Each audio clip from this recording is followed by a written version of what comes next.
Lucas, Evangelho de Lucas, capítulo 24, fala-nos da ressurreição.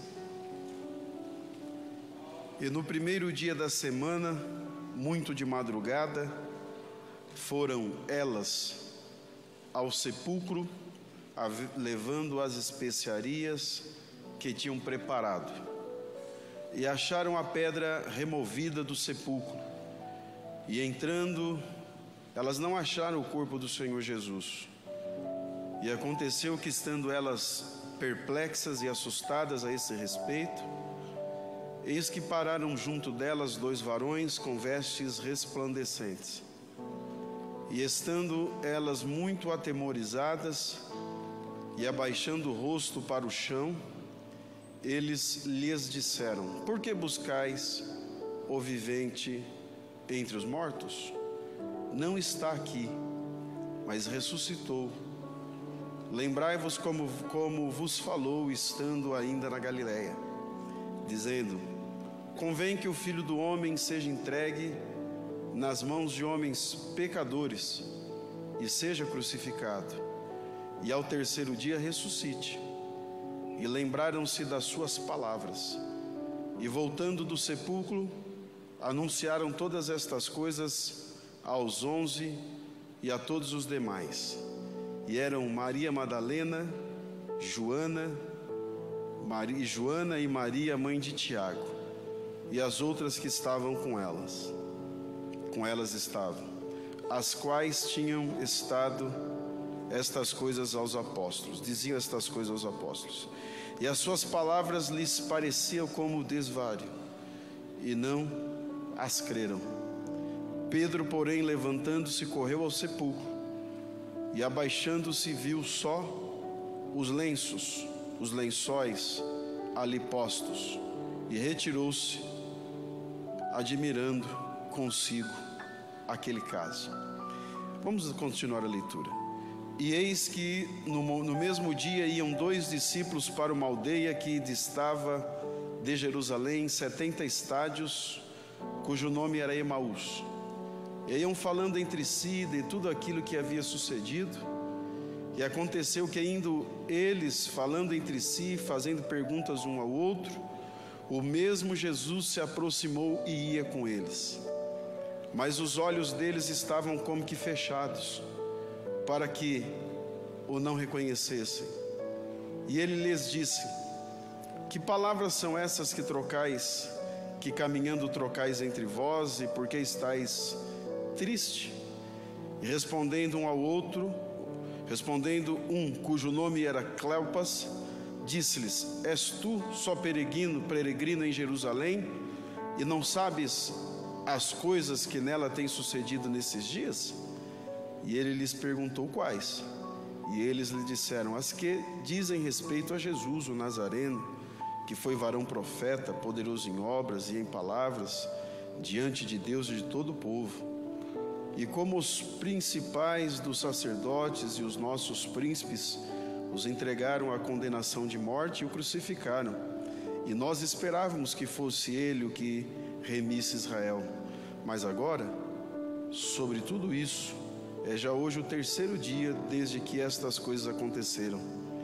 É verdade que também algumas mulheres dentre nós nos maravilharam, as quais de madrugada foram ao sepulcro, e não achando o seu corpo, voltaram dizendo que também tinham visto uma visão de anjos que diziam: ele vive.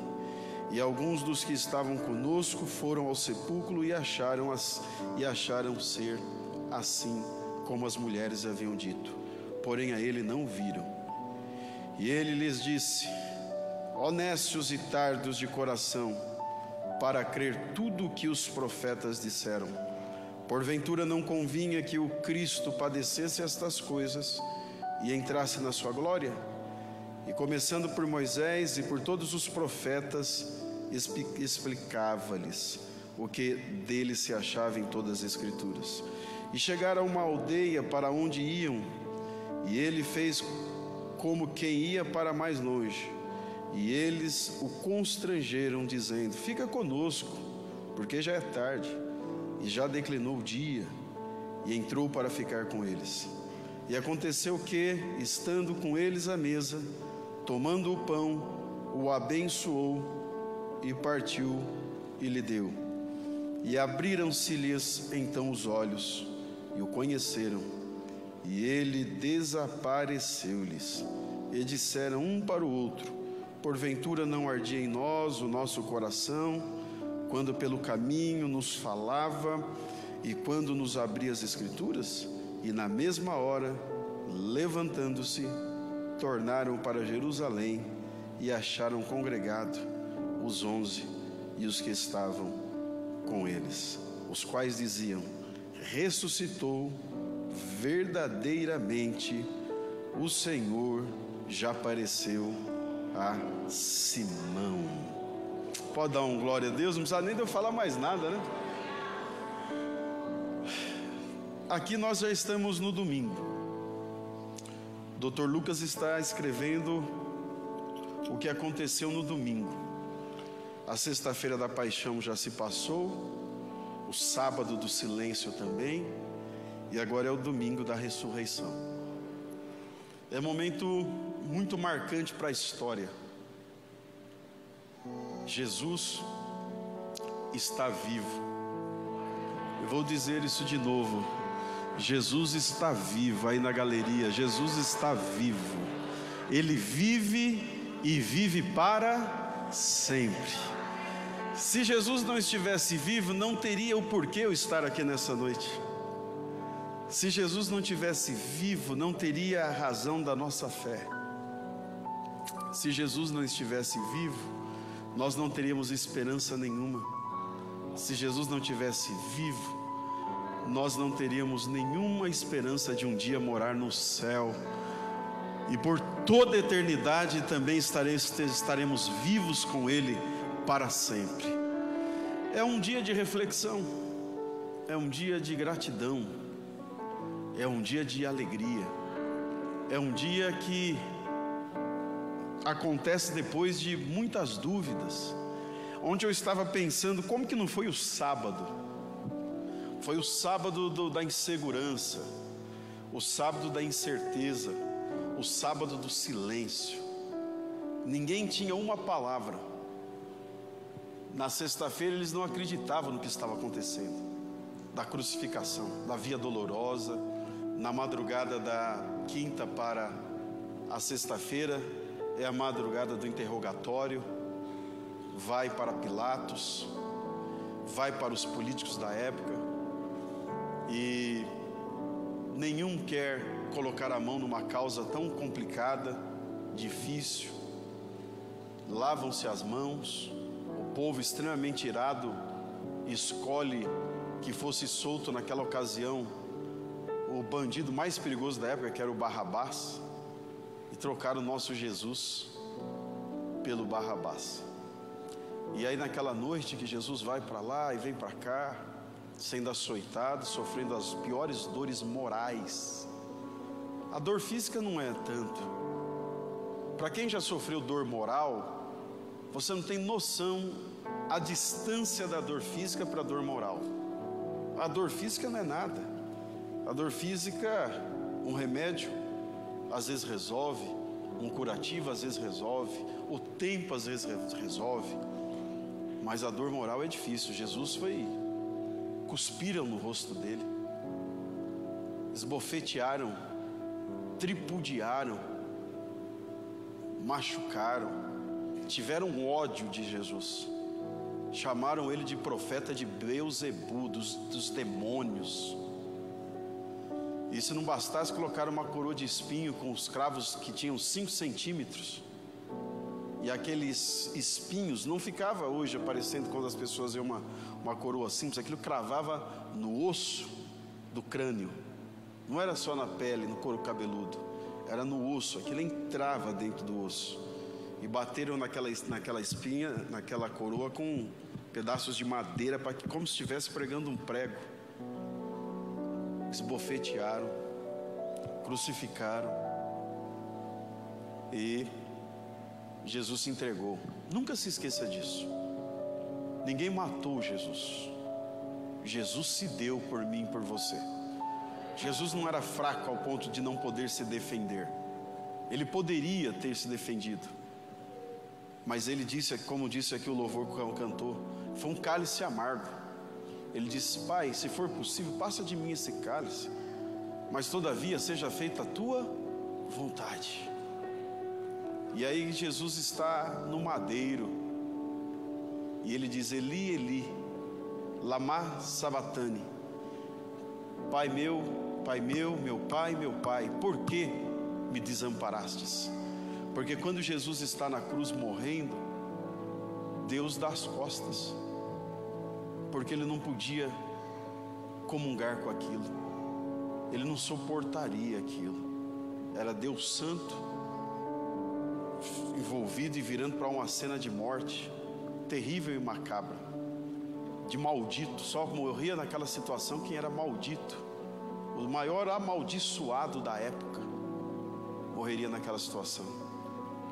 Mas ele prosseguiu. E quando chega, depois de algumas horas da crucificação, a Bíblia diz que Jesus disse assim: Pai, nas tuas mãos eu entrego o meu espírito. E ele suspirou e morreu. Se Jesus não faz aquilo, nas tuas mãos entrego o meu espírito, ele passaria ali dezenas e centenas de anos e a morte não conseguia levá-lo, porque quem estava na cruz era a própria vida. E ele teve que morrer para que ele pudesse ressuscitar, para que ele vencesse a morte e para que nós também um dia fôssemos ressuscitados. Você vai em nome de Jesus. Por isso que aquele que morre, na verdade ele passa da morte para a vida. Por isso que nós temos garantido a vida eterna. Por que temos garantido a vida eterna? Porque ele ressuscitou. E ao terceiro dia, muito pela manhã, as Marias e Joana foi na porta do túmulo. E quando chegaram na porta daquele túmulo, a Bíblia diz que elas encontraram ali varões de branco, que lhes disse: por que, mulheres, vocês buscam entre os mortos aquele que vive? Ele não está mais aqui, ele já ressuscitou. Ele já ressuscitou. Ele saiu bem de madrugada caminhando de dentro daquela tumba, e a tumba vazia está até o dia de hoje. Se forem no túmulo de Buda, estará lá, jaz, o ano do nascimento, o ano da morte. Se forem na tumba de Maomé, estará lá, jaz, o ano do nascimento e da morte. Mas lá em Jerusalém, lá em Israel, se forem lá no túmulo de Jesus, a porta estará aberta, estará escrito: ele não está mais aqui, ele já ressuscitou e ele vive para sempre. Levante a sua mão e dê glórias a esse Senhor e Salvador Jesus Cristo. Com Jesus nasce a esperança. Com Jesus nasce as segundas, terceiras e quartas chances. Com Jesus nasce as possibilidades. Com Jesus nasce os impossíveis. Com a ressurreição de Jesus nós somos perdoados. Com a ressurreição de Jesus nossos pecados já foram cobertos pelo sangue de Jesus. Com a ressurreição de Jesus você pode tocar no cálice, no corpo do Senhor Jesus, porque ele levou sobre si o pecado do mundo inteiro, estava sobre ele. Porque pelas suas pisaduras nós fomos sarados. Com a ressurreição de Jesus eu tenho o meu nome, você tem o seu nome escrito no livro da vida e do Cordeiro. Com a ressurreição de Jesus nascem as oportunidades. Sabe quando nós erramos e nós temos oportunidades, por quê? Porque ele está vivo. Igreja, em nome de Jesus, resumindo e concluindo, se alegre nessa noite do seu coração. Nós estamos vivendo em dias difíceis, em dias de pandemia, em dias de dor, em dias de medo, em dias que o luto está muito próximo de nós. Mas nunca se esqueça, nós servimos a um Deus que é vivo. Nós servimos a um Deus, a um Jesus que é vivo. É por isso que o crente não pode se desesperar diante da morte, porque o nosso Jesus venceu a morte. Parece que a morte nos assusta. Parece que essa sensação, essa dor, essa angústia, esse medo tira de nós a certeza e às vezes quer também levar a confiança. Mas eu quero te motivar, te aconselhar à luz da palavra.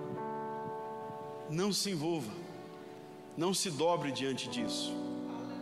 Não, eu não vou se dobrar diante da morte.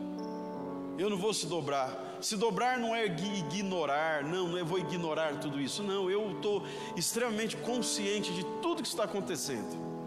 Mas eu tenho a mensagem da cruz. Eu vivo a mensagem da cruz. Aquele cujo eu creio, a cruz está vazia. Aquele do qual eu creio, a cruz que o penduraram, ela está vazia. Por quê? Porque ele venceu a morte. E se caso eu tiver que passar pela morte, será por pouco tempo, porque assim como ele morreu e ressuscitou, eu também vou ressuscitar no último dia. A Bíblia diz que quando as trombetas soarem, os mortos ressuscitarão primeiros e nós outros seremos arrebatados. Ou seja, nada vai nos deter. A morte não deteu o nosso mestre, a morte não parou o nosso Senhor, e a morte também não vai nos parar. Se você descer para uma tumba fria, será por pouco tempo, que quando a trombeta soar, quando Deus der a ordem a Jesus, de todos os lugares sairão pela cidade os que morreram em Cristo, ressuscitarão e serão arrebatados para toda a eternidade ao lado do nosso Deus. Aleluias, aleluias, aleluias, aleluias. Por que nós estamos vivendo isso? Talvez é para nós não nos esquecermos que há uma palavra sobre a igreja. O mundo, sim, lamentavelmente, viverão desespero para sempre aqueles que não reconhecerem Jesus como Salvador de suas vidas e não declararem como Salvador de suas vidas. Eu acho que, eu estava dizendo para uma pessoa essa semana eu acho que deve ser tão duro enfrentar uma situação dessa e não conhecer Jesus. Eu acho que deve ser muito triste conviver com a morte muito perto. Você abre as redes sociais todo dia, vai ter ali, olha, se você ficar 10 minutos vai ter pelo menos umas 5 pessoas que morreram, que se você não conhece, são conhecidas de amigo seu. Nós estamos muito próximos disso. Mas qual é a segurança da igreja? Por que a igreja não pode entrar em colapso? Os hospitais entram em colapso. Colapso é quando 100% de todos os leitos daquele hospital está ocupado. Isso é um colapso. A igreja não pode entrar em colapso, porque a igreja vai além da morte. As pessoas não conseguem nos entender, e ainda assim nós respeitamos essas pessoas, porque para eles não têm esperança. Qual deve ser o papel da igreja nesses dias? Mostrar calma, para que eles possam conhecer Jesus através do nosso comportamento. Por que eles não se desesperam? Por que há serenidade? Por que eles ainda continuam cantando? Por que ainda eles continuam louvando? Por que ainda eles continuam cultuando? Por que eles ainda se chamam de irmão? Por que eles não têm medo um dos outros? Por que eles insistem em estar no santuário? Por que que eles vão participar da ceia do Senhor? Por que que eles bebem aquele copinho de suco de uva e comem aquele pedacinho de pão? São mistérios que Deus só revelou para a igreja. Você tem que entender, você é peregrino nessa terra, nós estamos passando por aqui. Pode ser que nós morremos e sejamos enterrados por um tempo, mas quando a trombeta tocar, a minha Bíblia ainda me garante, essa palavra ainda me dá certeza, essa palavra ainda me dá certeza que nós que morrermos em Cristo ressuscitaremos primeiros, e os que estiverem vivos serão arrebatados. Dê glória a Deus se você ama o arrebatamento. Dê glória a Deus se você confia que ainda que você morra nessa terra, mas um dia você vai por toda a eternidade nas mansões celestiais. Sim, eu sei, pastor, não é por isso que eu vou ser irresponsável. Sim, eu não estou falando sobre irresponsabilidade, eu estou falando sobre fé, estou falando sobre confiança. Você nunca pode olhar uma situação dessa como o mundo olha. Com todo respeito, nós não podemos olhar uma situação dessa como o mundo olha. O mundo não tem esperança. Nós lamentamos pelo mundo. O mundo não tem esperança.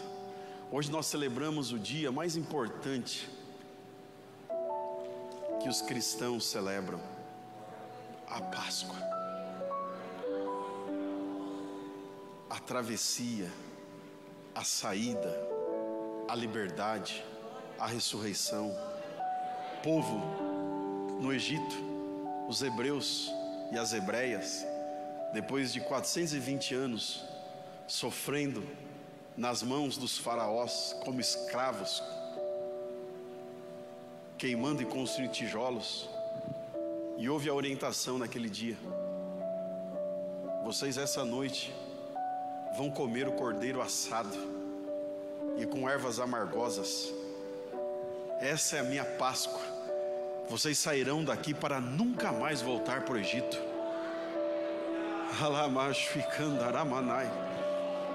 É tempo de recomeço.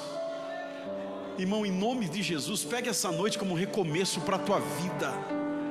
Pegue essa noite, essa Páscoa, essa Santa Ceia como uma libertação para a tua vida. Como assim, pastor? Você que está angustiado, você que não sente mais alegria, você que não tem paz, você que está sendo levado nessa enxurrada de desesperança, de medo, de insegurança, em nome de Jesus, espiritualmente, diga: Deus, essa palavra é para mim. Esse ano que sugou as minhas forças, esse ano que sugou a minha fé, esse ano que roubou a minha esperança, esse ano que quase eu fui levado por essa onda de dúvida, de insegurança e de medo, eu quero deixar isso para trás, como aconteceu no Egito. Eu deixo essas coisas para trás. É tempo novo, é coisas novas, é dias novos, é momentos novos, é tempo de celebrar a Jesus, é tempo de agradecer ao Mestre, é tempo de festa. Ah, pastora, mas é muito difícil.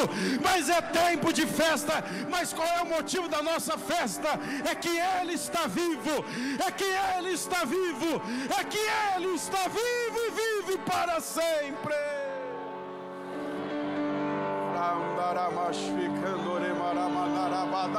Dê glórias para Ele, dê glórias para Ele.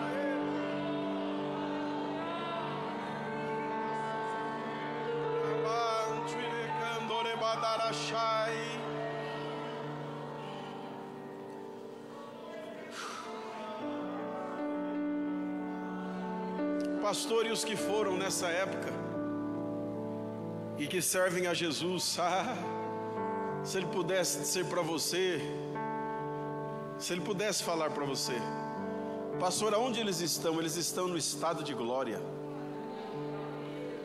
Eles estão no estado de glória. De glória. Eles estão sentindo um gozo que você nunca nem de longe imaginou. Se você pudesse sentir a alegria daqueles que partiram com Cristo nessa pandemia, se você pudesse sentir 1% da alegria que eles estão sentindo, você pediria a Deus: me leva disso aqui também. Esse vírus, por mais potente que ele seja, ele não teria, e entenda isso com visão espiritual e não com a ciência, ele não teria força para levar esse irmão que foi. Porque se ainda fosse um plano de Deus que esse irmão tivesse na terra, Deus tiraria lá, da UTI, seja de onde for. Por que foi, pastor? Porque Deus falou assim, está tão preparado. E geralmente você fala assim, meu Deus, mas era uma pessoa tão boa. Geralmente era o melhor irmão, ela é a melhor irmã, era o melhor filho, era o melhor pai. Por quê? Porque é isso mesmo. Estava tão bom que Deus falou, é meu, eu te dei por um tempo. Mas essa flor que estava enfeitando aí a terra, eu já fiz aqui um buraco aqui no meu jardim, onde eu rego todo dia. E tinha um lugar aqui que eu precisava plantar essa flor ou esse cravo. Está no meu jardim. E quando o Senhor arrebatar a igreja? Sim, Ele vai ressuscitar e vai sair pelas ruas. Vai ser testemunha do arrebatamento. Vai ver o descer dos anjos, vai ver o barulho da trombeta, vai subir também novamente nas nuvens, vai encontrar com Ele.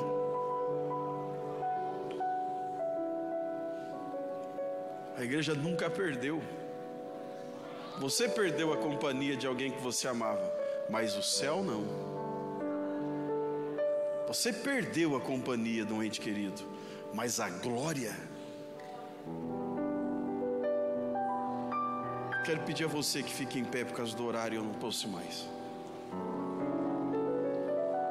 Os irmãos do louvor, por favor.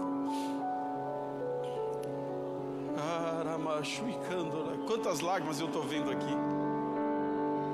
Chore mesmo, chore de alegria. Chore porque Jesus ressuscitou. Ele está vivo. Ele levantou de um sepulcro numa manhã de domingo, um domingo como esse. E Ele levantou para que eu tivesse vida, para que você tivesse novas chances, novas oportunidades, para que você fosse perdoado, assim como você foi perdoado. Oh Espírito Santo, queria que você celebrasse a Jesus nessa noite. Você pode fazer isso. Você pode começar um tempo novo hoje. Eu não sei o que você precisa. Manda embora esse medo, manda embora esse desespero. Pastor, o que nós temos que fazer? Nós temos que orar pelo mundo. Nós somos a luz do mundo e o sal da terra. E Ele está vivo.